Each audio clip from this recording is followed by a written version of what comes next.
12-day trip to Asia. This journey took us to 5 nations to meet with dozens of foreign leaders, participate in 3 formal state visits, and attend 3 key regional summits. It was the longest visit to the region by an American president in more than a quarter of a century. Everywhere we went, our foreign hosts greeted the American delegation, myself included, with incredible warmth, hospitality, and most importantly, respect. And this great respect showed very well our country is further evidence that America's renewed confidence and standing in the world has never been stronger than it is right now. When we are confident in ourselves, our strength, our flag, our history, our values, other nations are confident in us. And when we treat our citizens with the respect they deserve, other countries treat America with the respect that our country so richly deserves. During our travels, this is exactly what the world saw: a strong, proud, and confident America. Today, I want to update the American people on the tremendous success of this trip and the progress we've made to advance American security and prosperity throughout the year. When I came into office, our country was faced with a series of growing dangers. These threats included rogue regimes pursuing deadly weapons, foreign powers challenging America's influence, the spread of the murderous terror group ISIS, and years of unfair trade practices that had dangerously depleted our manufacturing base and wiped out millions and millions of middle-class jobs. The challenges were inherited, and these products really showed what previous mistakes were made over many years and even decades by other administrations. Some of these mistakes were born of indifference and neglect, others from naive thinking and misguided judgment. In some cases, the negative influence of partisan politics and special interests was to blame. But the one common thread behind all of these problems was a failure to protect and promote the interests of the American people and American workers. Upon my inauguration, I pledged that we would rebuild America, restore its economic strength, and defend its national security. With this goal in mind, I vowed that we would reaffirm old alliances and form new friendships in pursuit of shared goals. Above all, I swore that in every decision, with every action, I would put the best interests of the American people first. Over the past 10 months, traveling across the globe and meeting with world leaders, that is exactly what I have done. Earlier this year in Saudi Arabia, I spoke to the leaders of more than 50 Arab and Muslim nations about our strategy to defeat terrorists by stripping them of financing, territory, and ideological support. And I urged the leaders to drive out the terrorists and extremists from their societies. Since that time, we have dealt ISIS one crushing defeat after another. In Israel, I reaffirmed the unbreakable bond between America and the Jewish state, and I met with leaders of the Palestinian Authority and initiated an effort to facilitate lasting peace between the Israelis and the Palestinians. In Brussels, I urged our NATO allies to do more to strengthen our crucial alliance and set the stage for significant increases in member contributions. Billions and billions of dollars are pouring in because of that initiative. NATO, believe me, is very happy with Donald Trump and what I did. In Warsaw, I declared to the world America's resolve to preserve and protect Western civilization and the values we hold so dear. In Rome, Sicily, Hamburg, and Paris, I strengthened our friendships with key allies to promote our shared interests of security and prosperity. In September, at the United Nations General Assembly in New York, I urged that the nations of the world join in confronting rogue regimes that threaten humanity and laid out a model for international cooperation grounded in respect for sovereignty and the responsibilities that come with it. On each trip, I have worked to advance American interests and leadership in the world. And to each of these places, I have carried our vision for a better, a vision for something stronger and sovereign, so important, sovereign and independent nations rooted in their histories, confident in their destinies, and cooperating together to advance their security, prosperity, and the noble cause of peace. It was this same vision that I carried to Asia 2 weeks ago. And it was this same commitment to you, the American people, that was always at the forefront of my mind and my thinking. Our trip was defined by 3 core goals. First, to unite the world against the nuclear menace posed by the North Korean regime, a threat that has increased steadily through many administrations and now requires urgent action. Second, to strengthen America's alliances and economic partnerships in a free and open Indo-Pacific, made up of thriving independent nations respectful of other countries and their own citizens, and safe from foreign domination and economic servitude. And third, to finally, after many years, insist on fair and reciprocal trade. Fair and reciprocal trade. So important. These 2 words, fairness and reciprocity, are an open invitation to every country that seeks to do business with the United States. And they are a firm warning to every country that cheats, breaks the rules, and engages in economic aggression like they've been doing in the past, especially in the recent past. That is why we have almost an $800 billion a year trade deficit with other nations. Unacceptable. We are going to start whittling that down, and as fast as possible. With these goals, it was my profound honor to travel on this journey as your representative. I explained to all of the world leaders and across Asia how well the United States is doing. Economic growth has been over 3% the last 2 quarters and is going higher. Unemployment is at its lowest level in 17 years. The stock market has gained trillions of dollars in value since my election and has reached record highs. We are massively increasing our military budget to historic levels. The House has just passed a nearly $700 billion defense package, and it could not come at a better time for our nation. Once again, our country is optimistic about the future, confident in our values, and proud of our history and a role in the world.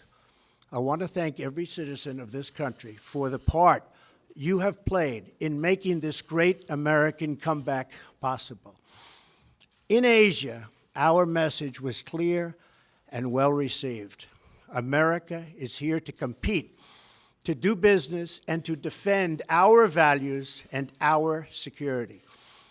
We began our trip in Hawaii to pay our respects to brave American service members at Pearl Harbor and the United States Pacific Command, the guardian of our security and freedom across the Indo-Pacific region. As our country prepared to observe Veterans Day, we remembered the incredible sacrifices and courage of all of the veterans whose service has preserved our liberty and a way of life that is very special. We also thanked military families for their support for our brave servicemen and women. From Hawaii, we traveled to Japan, a crucial U.S. ally and partner in the region. Upon landing in Japan, my first act was to thank the American service members and Japanese self-defense forces who personify the strength of our enduring alliance. Prime Minister Abe and I agreed on our absolute determination to remain united to achieve the goal of denuclearized North Korea.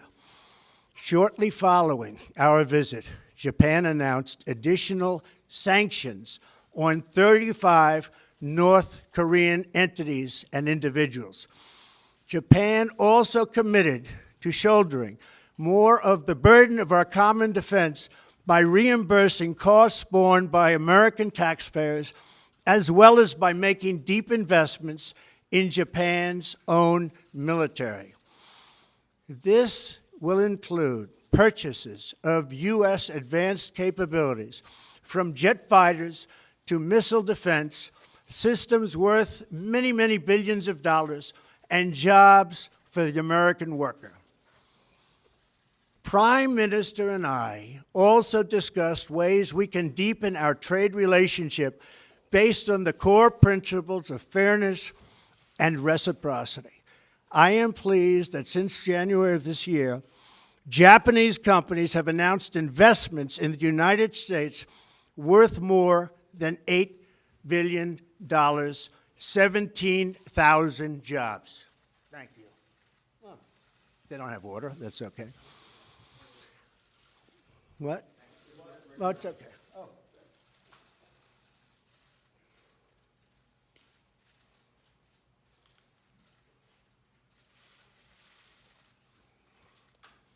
Japanese manufacturers, Toyota and Mazda, announced that they will be opening a new plant in the United States that will create 4,000 jobs. We also signed agreements between our nations to enhance infrastructure development, increase access to affordable energy, and advance our foreign policy goals through economic investment. From Japan, we traveled to another key American ally in Asia, the Republic of Korea. My official state visit to South Korea was the first by an American president in 25 years. Speaking before the National Assembly of the Republic of Korea, I spoke the truth about the evil crimes of the North Korean regime, and I made clear that we will not allow this twisted dictatorship to hold the world hostage to nuclear blackmail. I called on every nation, including China and Russia, to unite in isolating the North Korean regime, cutting off all ties of trade and commerce until it stops its dangerous provocation on, and this is the whole key to what we're doing, on denuclearization. We have to denuclearize North Korea. We have ended the failed strategy of strategic patience, and as a result, we have already seen important progress, including tough new sanctions from the UN Council. We have a Security Council that has been with us and just about with us from the beginning. South Korea agreed to harmonize sanctions and joined the United States in sanctioning additional rogue actors whose funds have helped North Korea and North Korea's nuclear and ballistic missile programs. It's unacceptable to us. The United States welcomed the decision of President Moon to remove the payload restrictions on missiles to combat the North Korean threat. And together we reaffirmed our commitment to a campaign of maximum pressure. Like Japan, South Korea is increasing its defense contributions. During our meetings, President Moon acknowledged his desire for equitable cost sharing for the United States military forces stationed in South Korea.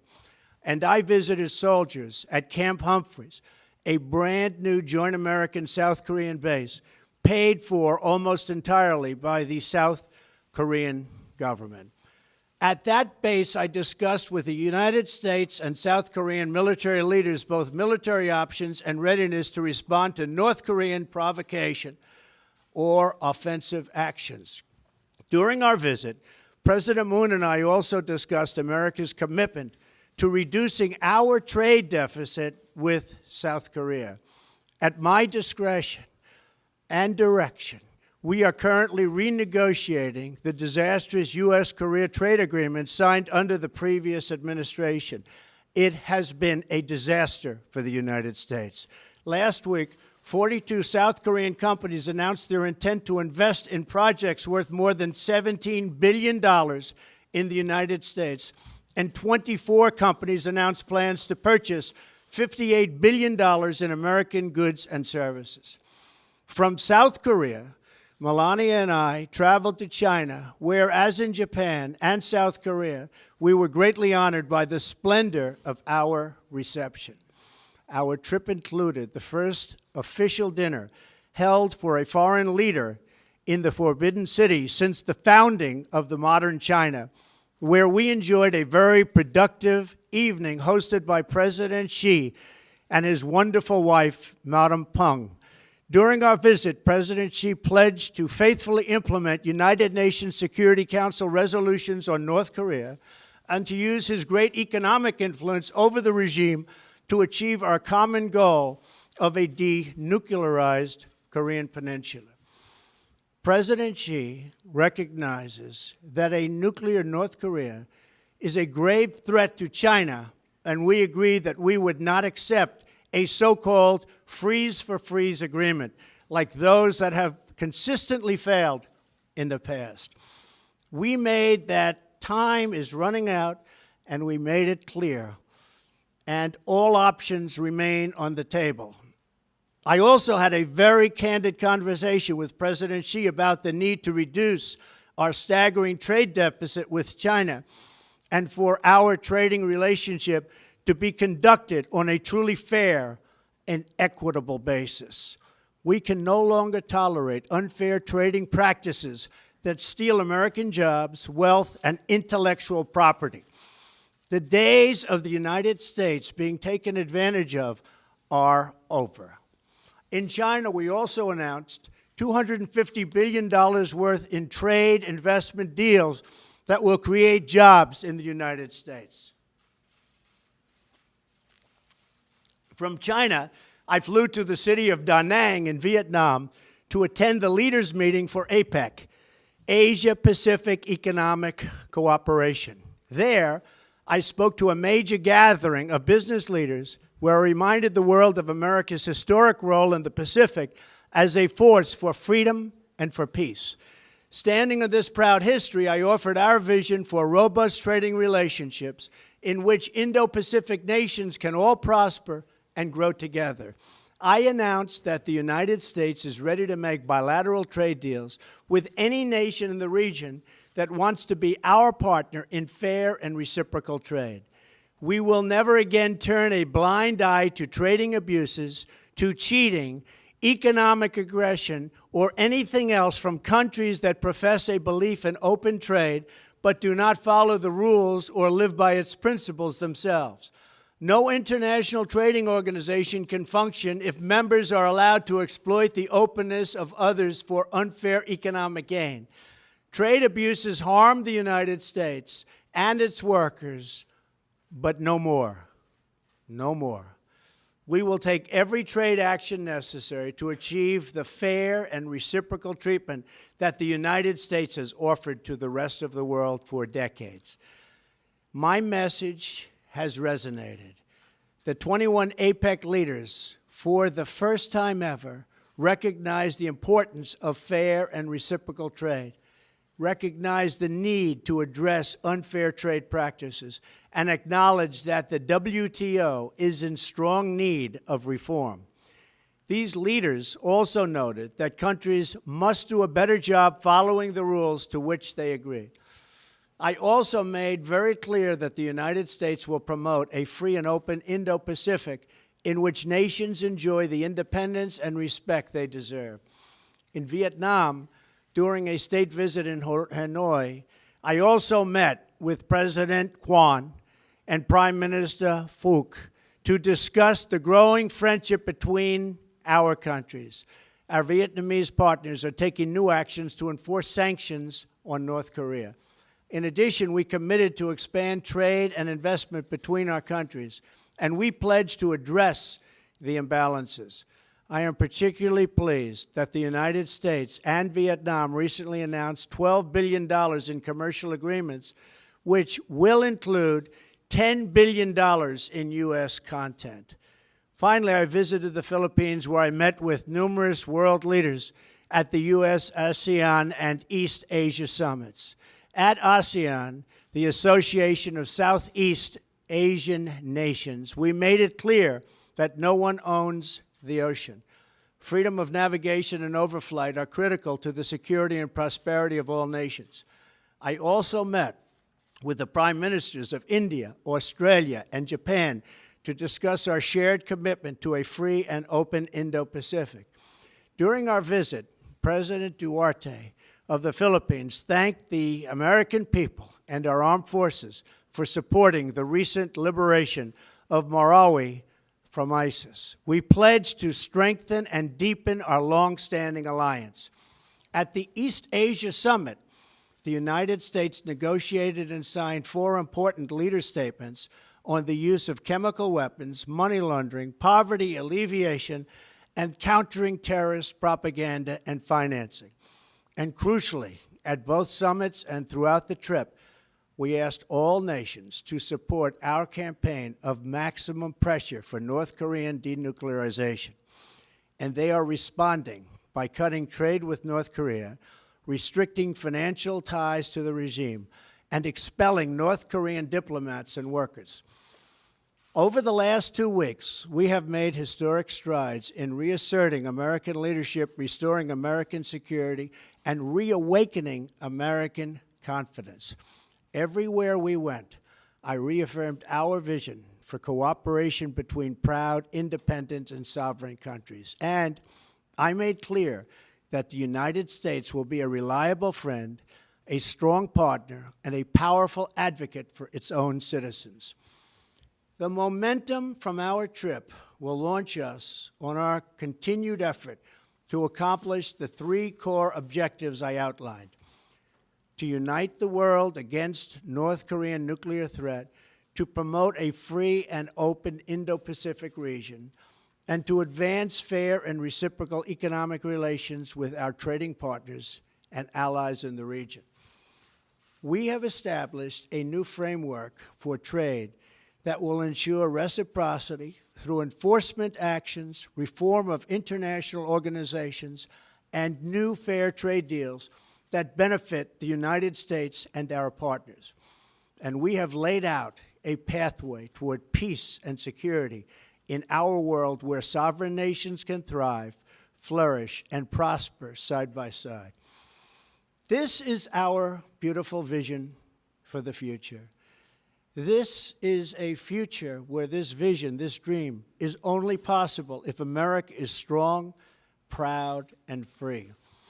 As long as we are true to ourselves, faithful to our founding, and loyal to our citizens, then there is no task too great, no dream too large, no goal beyond our reach. My fellow citizens, America is back, and the future has never looked brighter.